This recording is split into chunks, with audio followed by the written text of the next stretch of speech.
오늘은 우리 임명 예배를 드리는 임명 예배 주일입니다. 원래 예전에는 한국에서는 임명장을 해서 다 드리고 그랬는데 요즘 그거 하지 않습니다. 안 하는 이유, 가장 중요한 이유는 예전에 성경에서 그래 본 적이 없어요. 가능하면 성령의 모습으로 돌아가자. 우리가 그냥 집사하면 집사지 꼭 그걸 받아야 되겠냐. 그래서 우리가 지방에서 하는 행사인 권사의 장로에게만 증서를 드리고 나머지 분들은 내가 무슨 집사인권 잊어버리고 그냥 하나님의 종으로 일하기 위해서 여러분들에게 집사증을 드릴지 부장증을 드리지 않습니다. 만약 그걸 드린다면 한 몇 년만 지나면 우리 교회에 그냥 임명장으로 가득 차게 될 거예요. 그래서 우리가 다 내려놓고 정말로 우리가 찬양하는 것처럼 이름도 빛도 없이 하나님의 사명에 충성하기 위해서는 행사하지 않습니다. 여러분 그렇게 하시고, 다만 오늘 본문의 말씀이 일을 하나님 일꾼에게 필요한 가장 기본적인 얘기를 제가 할 것이고, 다음 주는 구체적으로 그런 일들이 우리의 사역 가운데 어떻게 일어나야 되는 것인지를 제가 말씀을 드리려고 합니다. 결론부터 말씀드리면 여러분들이 일꾼이 되었습니다. 사찰 집사, 예를 들면 신천 집사가 되었습니다. 이제 권사가 되고 장로가 되었습니다. 근데 한 부서를 책임지는 부서장이 되었습니다. 그럼 여러분 마음속에 앞으로 열심히 일해야 되겠다, 그렇게 생각하실 것입니다. 그런 생각을 가지시길 바랍니다. 그런데 그 생각이 여러분의 결심이 아니고 여러분을 세우신 하나님이 주시는 마음이 되시길 바랍니다. 결론부터 말씀드리면 가장 중요한 것이 우리에게 세 가지가 있는데, 하나는 믿음을 갖는 것이고, 두 번째 그 믿음이 내 사역 속에 필요할 것 날마다 자라나는 것이고, 세 번째 믿음과 믿음이 자라남이 필요할 만큼 우리 삶 속에 성령의 충만함이 필요하다 그 말입니다. 그래서 오늘 제가 여러분들이 첫 번째 설교의 제목이 뭐냐면 성령님을 의지하고 성령을 붙잡자 그 말입니다. 다음 주에는 성령이 우리 가운데 역사할 때 구체적으로 어떤 일들이 일어나는가를 여러분들에게 말씀드리려고 합니다. 여러분 지난주에 스데반의 순교를 통해서 예루살렘 교회 안에 있던 복음들이 흩어지기 시작했는데, 사실 믿음이 충만하고 성령 충만했던 사도들만 그 고난 가운데 죽기를 작정하고 예루살렘 성에 머물러 있었고, 좀 괜찮아 보였던 사람들이 핍박이 오니까 다 살겠다고 주랭랑을 쳤다고 그랬습니다. 연약한 자들입니다. 믿음이 없는 자처럼 보입니다. 연약한 자처럼 보입니다. 그런데 하나님은 도망치는 그들의 마음을 변화시켜서 그들이 머무는 그곳에서 복음을 증거케 함으로 하나님의 계획대로 하나님의 복음이 예루살렘에서 땅끝까지 전파되는 놀라운 선교의 장이 열린 것입니다. 하나님 우리 모든 상황을 선용하시는 것을 믿으시기를 주의 이름으로 축복해 드립니다. 근데 오늘은 그 사마리아라는 곳에 하나님이 특별히 많은 곳에 복음이 증거됐지만 그 증거된 다른 곳을 다 생략하고 사마리아 성에서 놀라운 복음의 사건이 일어나기 시작했는데, 빌립이라는 이름도 없는 사람이 갑자기 나타나서 복음을 전가하니까 사람들이 믿고 모이기 시작하고 그곳 하나님의 표적과 기사가 일어나기 시작했더니 놀라운 역사가 일어났다는 것입니다. 그곳에 예루살렘 교회에서 그 소식을 듣고 베드로와 요한을 보내서 그곳에 성령의 충만함을 일어나게 기도함으로 역사가 일어났다는 것이 오늘 성령의 본문의 짤막한 내용입니다. 이 본문 속에 오늘 하나님의 일꾼인 우리들이 가져야 될 가장 중요한 세 가지가 담겨져 있습니다. 첫 번째가 뭐냐면 하나님의 일꾼들은 먼저 믿음의 사람이 되어야 합니다. 여러분 성경 한번 보겠습니다. 우리 9절에 보면 그 성에 시몬이라는 사람이 있어 전부터 마술을 행하여 사마리아 백성을 놀라게 하며 자칭 큰 자라니, 10절 마지막 부분에 일컫는 하나님의 능력이라 하더라.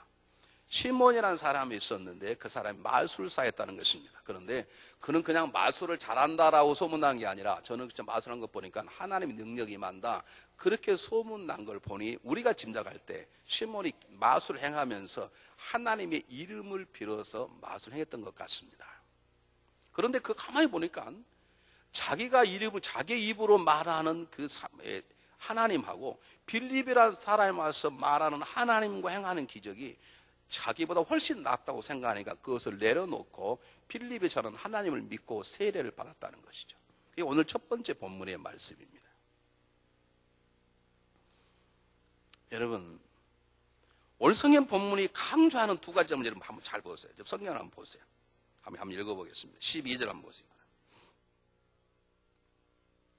빌립이 하나님 나라와 및 예수 그리스도 이름에 관하여 전도함을 저희가 믿고 그랬어요. 믿었다는 단어가 나오고 13절에 시몬도 믿고 그랬어요.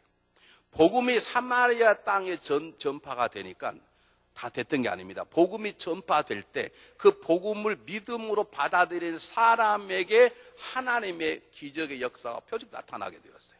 시몬도 어쨌든 간에 그 이후에 어찌하든 나중에 시몬이 채찍을 엄청난 공격을 받고 어떤 성사학자들은 시몬이 나중에 타락하고 변해서 초대교회 가장 무서웠던 이단인 영지주의 리더가 되었다. 뭐 그렇게 말하기도 하지만 그건 정확히 잘 모릅니다.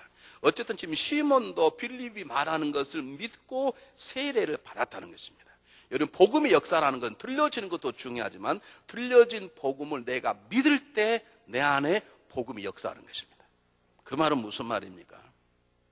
내가 지금 집사가 되고 부장이 되고 어느 한 사역을 팀을 섬기는 어떤 일꾼의 자리에 섰다는 것이 하나님이 행하셨다는 것을 믿는 것입니다. 내 삶의 주인이 하나님이라는 것입니다.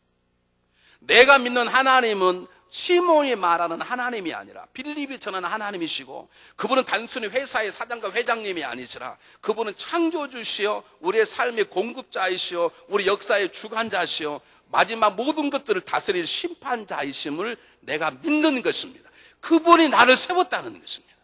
예수 그리스도는 누구이십니까? 오늘 성경 본문에 뭐라고 말하죠? 빌립이 하나님 나라와 예수 그리스도의 이름에 관하여 전파하니, 예수 그리스도는 우리가 하나님의 자녀가 되게 하는 우리의 길이요 우리의 구세주이십니다. 우리는 그분의 십자가 사건 때문에 죄사함을 받았습니다. 우리는 그분 때문에 집사가 되고 권사가 되고 장로가 되고, 우리는 그분 때문에 예배드린 자리에 나올 수 있었습니다.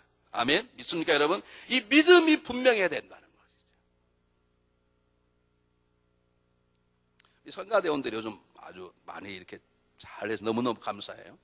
계속 잘하시기를 바랍니다. 뭐 잘 안 하고 싶은 것 같아 표정이. 성가 지휘자님 훈련을 잘 시키십시오. 정말 앞으로 계속 잘하시길 바랍니다. 그래도 아멘을 안 하시네. 성가대원을 누가 앉았는데 제가 이런 소리를 들었어요. 어떻게 성가대원을 들어갔어? 어떻게 하면 할 수 있어? 그랬더니 하시는 분이 난 안 하고 싶은데 성가대장이 하자 그래서 했어. 나 성가대장한테 하는 것이야. 그 믿음이 없는 것이야. 성가대장이 옆구리 찔러서 그 자리에 앉았다 하더라도 여러분 앉으신 분이 누구세요? 입 안 하신 분은 모르는 게 도대체 하나님이시라니까. 내가 믿음이란 말은 무슨 말이냐면, 적어도 빌립이 증거하는 하나님 우리가 믿어야 되는 것처럼 내가 집사가 되고 권사가 되고 장로가 되는 건 어쩌다 알다 보니까 내가 돈이 많아서 내가 이렇게 열심히 하니까 내가 집사 안 시키면 교회가 식구를 같으니까 그래 집사가 된 게 아니고, 이 만물의 주인이신 만왕의 왕이신 세상의 주관자이신 하나님이 살아계시고 그분이 나의 하나님이시고 내가 그분의 종이 되었다는 것을 정확하게 믿는 것입니다. 우리 하나님은 그냥 회사 사장님이 아니십니다. 우리는 회사 직원이 아니라고요. 우리는 그분의 창조신 그분이 은혜로 부르신 그분의 아들이요 딸이요 그분의 종이란 말이에요. 그렇게 할 수 있도록 예수님의 사건이 중요하다는 말이에요. 그분의 은혜가 감격적이라는 거예요. 어떻게 성가대에 앉았습니까? 주님의 은혜 때문입니다. 이렇게 말해야 되는 것이지, 우리 목사님이 저의 재능을 알아가지고 그랬습니다. 아닙니다. 정말로 우리가 직분을 잘 감당하려면, 내가 임무도 사명을 잘 감당하려면 이 세우신 하나님이시고, 하나님이 시몬이 말하는 하나님이 아니라 빌립이 말하는 하나님으로서 창조주시오 심판주시오 우리 모든 게 주관자시오 우리의 선한 목자이시오 우리의 아버지 하나님, 그리고 그렇게 그분을 만나도록 도와준 우리의 구세주시오 우리의 선한 목자시오 우리의 중보자는 예수 그리스도, 그분을 알고 정확히 믿는 믿음이 중요하다는 것이죠. 그리고 더 중요한 건 바로 그분이 나를 세우셨다는 거죠. 제가 20년 전에 여기 올 때 목회위원들에게 선을 받습니다. 선을 받다고 이렇게. 그때 지금 기억나는 김갑도 장로님, 황주호 장로님 몇 분들 생각나요. 그 중에 잊어버리지 않으신 분이 우리 신명희 장로님. 신명희 장로님 저를 보더니 아이고 나이가 젊어서 좋네요 이렇게 저한테 그러시더라고요.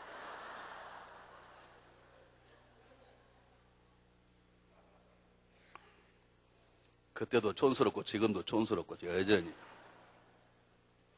자, 잊어버릴 수 없어. 여러분, 그러나 제가 분명히 말씀드리지만 나는 목교협조위원회의 통과를 이고 쓴 것이 아닙니다. 하나님 저를 세우신 것입니다. 목교협조위원장님 섭섭할지 모르시지만 하나님이 여러분을 통해 저를 일하실 분이시지, 하나님 제가 여러분을 집사로 추천했을 때 인성공주위원회가 결정한 게 아닙니다. 인성공주위원 가운데 그런 분이 계셔. 내가 당신 세운 거 알아? 영적인 쪼다대라는 소리야. 누가 누구를 세워야 하나님이 세우신 것이지. 여러분, 교회의 집사가 되었는데 자기가 된 줄 알거나 누가 시켜서 된 줄 알거나, 그 장로님 권사님이 나를 시켜줬어, 평생 공부한 사람, 사부로 섬기는 사람이 있어. 사부님, 저를 세워준 사부님. 이게 교회를 얼마나 어렵게 한 줄 아십니까? 내가 집사가 되고 이 교회 설교자를 쓰신 이유는 내 능력 관계없이 만물의 참 그분께서 나를 택하여 세우신 것이에요. 그분의 이름이 내 입을 통해서 누구 입을 통해서 나왔던 관계없이 하나님이 하신 것이고, 나는 하나님의 종인 것이에요. 나는 하나님의 집사인 것이에요. 이 흔들림에, 믿음에 흔들림이 없어야 되는데 이게 다 흔들리네.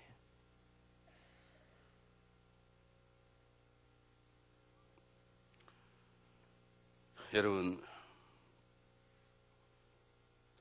아기 호랑이가 자살해 죽은 사건을 아십니까? 아이고, 죽었다는데 웃으세요. 아기 호랑이가 자살을 했대요. 아기 호랑이가 태어났는데, 태어나서 보니까 자기 엄마는 막 몸이 기대에 너무 멋있어. 그리고 한 번씩 그냥 확 울면 그냥 막 산천이 떠내려가고 모든 동물들이 다 숨는데 자기가 울면 누가 잡아먹으려고 나와. 이 아기 호랑이 새끼니까 누가 먹으려고 그러지. 그리고 자기는 모양도 조금 작아 보이고 고양이 같아. 그래서 물었습니다. 엄마, 나 진짜 호랑이야? 그럼 너 호랑이지. 근데 아무리 자기 호랑이 같지 않은 거예요. 자기 엄마는 한 번씩 뛰면 막 팍팍 뛰는데 자기는 뛰려면 한참 가서 막 머리 들이받고 몇 번이 뒤집혀야 겨우 걸을만 가는데, 그래서 자기 아버지에게 물었습니다. 아빠, 나 진짜 호랑이야? 그러니까 아빠가 그럼 너 호랑이지. 그래 기뻤습니다. 내가 정말 호랑이가 보구나. 너무 기뻐서 오늘 호숫가에 놀고 있는데 호숫가에 선녀가 목욕하러 내려왔습니다. 마침 나무꾼이 나무로 왔다가 선녀가 옷 벗은 걸 보고 그 옷을 감추려고 옷을 가지고 튀기 시작한, 튀다가 아기 호랑이가 부닥쳐서 넘어져 버렸어. 화가 난 나무꾼이 아기 호랑이한테 소리 질렀어요. 야, 이 고양이 새끼야, 저리 안 가? 그 말에 아기 호랑이는 호수에 몸을 던져 죽었어요.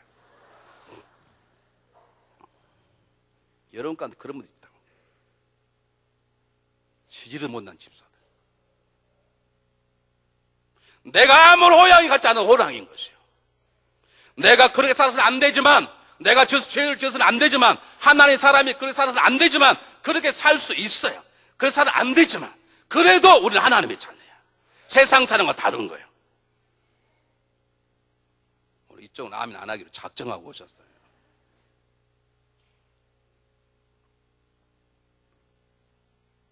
여러분, 우리가 목사께 저 살지 못할 때가 있어요. 그럼 목사 그냥 둬버릴까요, 그냥? 날마다 목사 그만두느라고 정신없을 거예요. 여러분, 내가 집사가 살지 않을 때가 있습니다. 내가 권사점 살았는데 권사점 살지 못할 때가 있습니다. 내가 장손에 장로답지 않을 때가 있습니다. 내가 목사답지 않을 때가 있어요. 내가 아빠인데 아버지답지 않을 때가, 내가 아내인데 아내도 않을 때가 있다고요. 그래서 살아서 안 되지만 그래도 우리는 하나님의 자녀야. 하나님의 자녀는 다른 거예요. 이걸 믿으세요. 사단은 계속 속삭여. 너가 목사냐? 네가 집사냐? 너가 장로냐? 장로들 그따위냐? 너가 진짜로 성령 받은 사람이냐? 너가 교회를 심는 사람이 그따위냐? 우리도 하여금 그렇게 막 낙심하게 만들고 내 하나님의 자녀가 아닌 것처럼 만들어버리는 이 사단의 참소에서 여러분 자유하시길 바랍니다. 우린 부족해도 그분이 세우신 종입니다. 이것 때문에 우리가 거룩하게 살아야 되고 이 자존심 때문에 죄와 끊고 살아야 되는 것이에요. 이 믿음이 있으시길 바랍니다. 두 번째는 이 믿음이 우리 일꾼들이 필요하면 믿음이 자라야 되는 것입니다. 빌립이 복음을 증거해서 사마리아의 사람들이 막 모이들기 시작하니까 그 소식이 예루살렘 교회에 들렸습니다. 예루살렘 교회에서 빌립이라는 사람을 잘 모르는 사람이니까 뭐 12제 세웠다 하지만 야, 어떻게 우리 놀랐냐? 그러니까 사람을 보내기로 했어요. 그래서 베드로와 요한을 보냈는데 베드로 요한이 가서 보니까 성령도 열심히 기도도 열심히 하는데 자기들 눈에 성령을 받지 못한 것 같아. 그래서 그들 성령이 들어봤냐? 저는 성령이 들어본 적도 없습니다. 그들하고 한 사람씩 안수하기 시작하니까 성령이 강력히 임하였다는 것입니다. 그걸 보고 있던 시몬이 베드로를 찾아와서 제가 돈을 줄 테니까 그 능력을 저에게 주어서 저도 기도할 때마다 그런 역사가 일어나게 해주십시오. 그렇게 얘기하는 것이었어요. 그러다가 세상에 성경에 이런 기가 막힌 채찍을 받은 적이 별로 없어요. 성경 보세요. 베드로가 뭐라고 말하는지 한번 보세요. 20절.